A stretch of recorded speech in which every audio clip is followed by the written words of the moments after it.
Boom, boom. Welcome to the third video of Tree Magic by Lisa Chamberlain.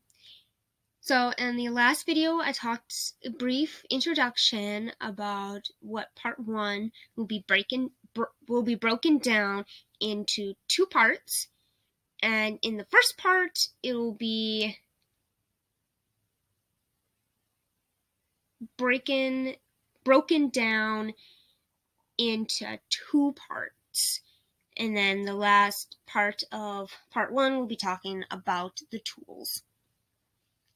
So today we'll be talking about our ancient pagans who started the traditions that we carry today and how they forged a relationship with the trees back in the day of zero technology.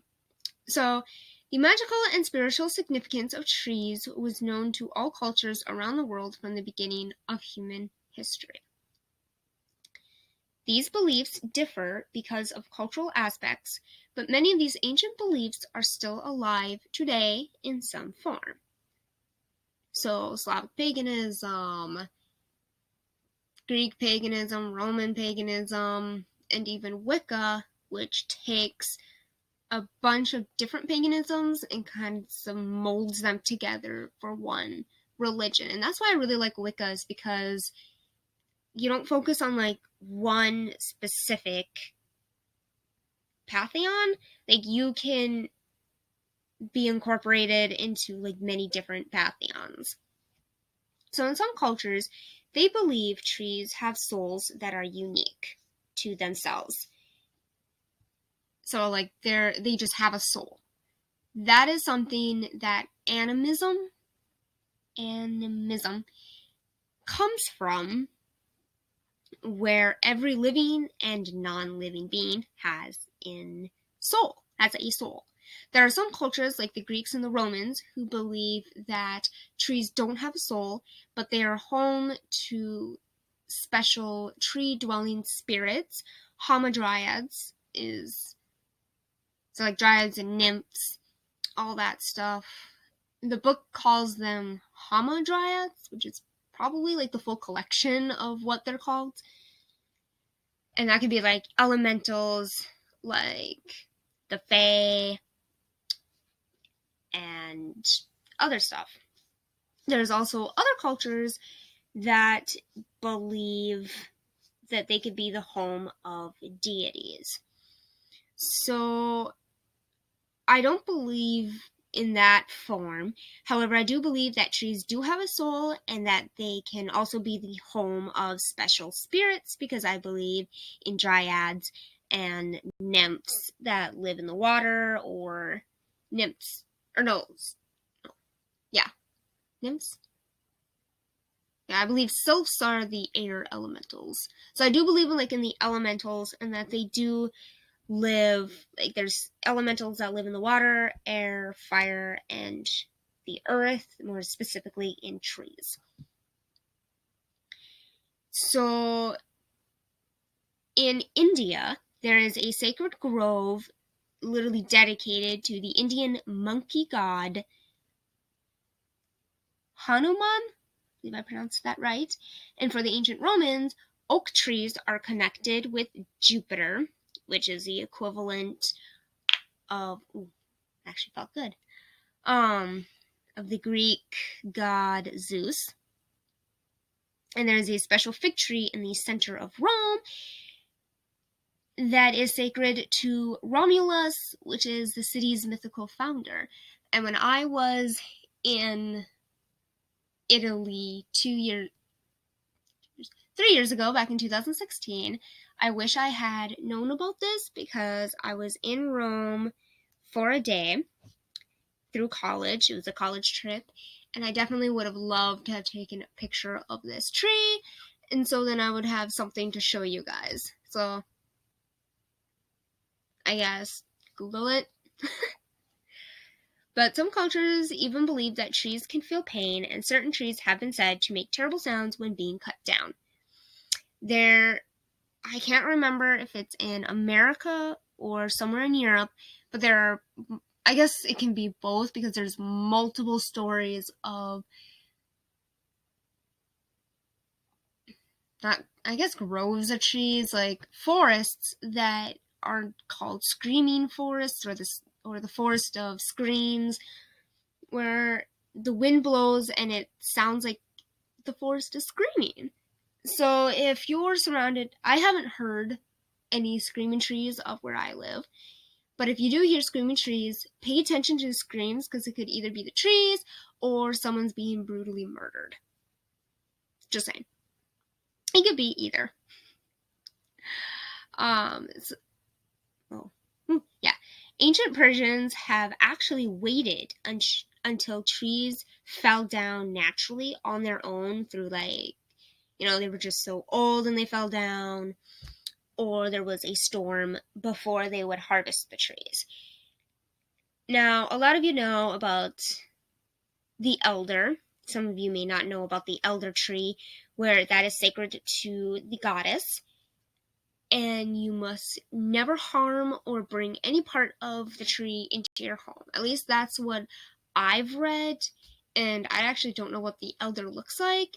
And I know the elder is not one of the trees that grows up here. So I don't have to worry about accidentally bringing in something from the elder tree. However, the Celtics believed that permission must be granted if you want to use an elder tree. So they would use an elder tree, but they would ask permission from the tree. Other ancient traditions would leave offerings for the tree before felling it. So they would, ask permission, and they would leave offerings for the tree before they would cut down the tree and use it. So many belief systems include a version of the Tree of Life, including Judaism and Christianity. And artifacts depicting similar concepts are being found in ancient Iran and, probably going to butcher this name, Mesopotamia. It's like this really ancient country that no longer exists anymore. China and several European cultures. These depictions often feature a lush, abundant tree with many fruits surrounded by animals. Trees were also associated with knowledge and wisdom, such as the Bodhi tree under which the Buddha became enlightened. It's perhaps this association with wisdom that gave rise to Kabbalah,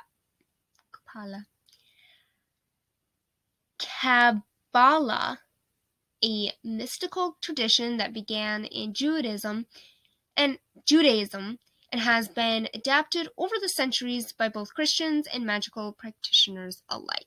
So if you get a lot of hate because of your pagan traditions, just kindly remind, those pea-sized brained Christians that their ancestors also worshipped trees. Like, they depicted trees, like the fig tree and the olive tree is really big in Christianity, being,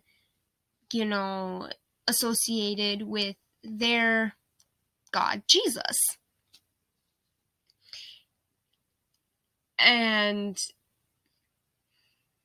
just, the irony in that just always brings a smile to my face. So in the next video, I will talk about two well-known trees that are depicted, the Tree of Life and the World Tree. And this is where I will write down the info on these trees as well. So you not only have a video about them, but you will also have written posts about them. And I will talk about how the Tree of Life is symbolically associated with one thing, and that the World Tree is symbolically associated with another. Wow, I do believe in both of them, I also believe that they are also the same type of tree. So that is it for the third video. I will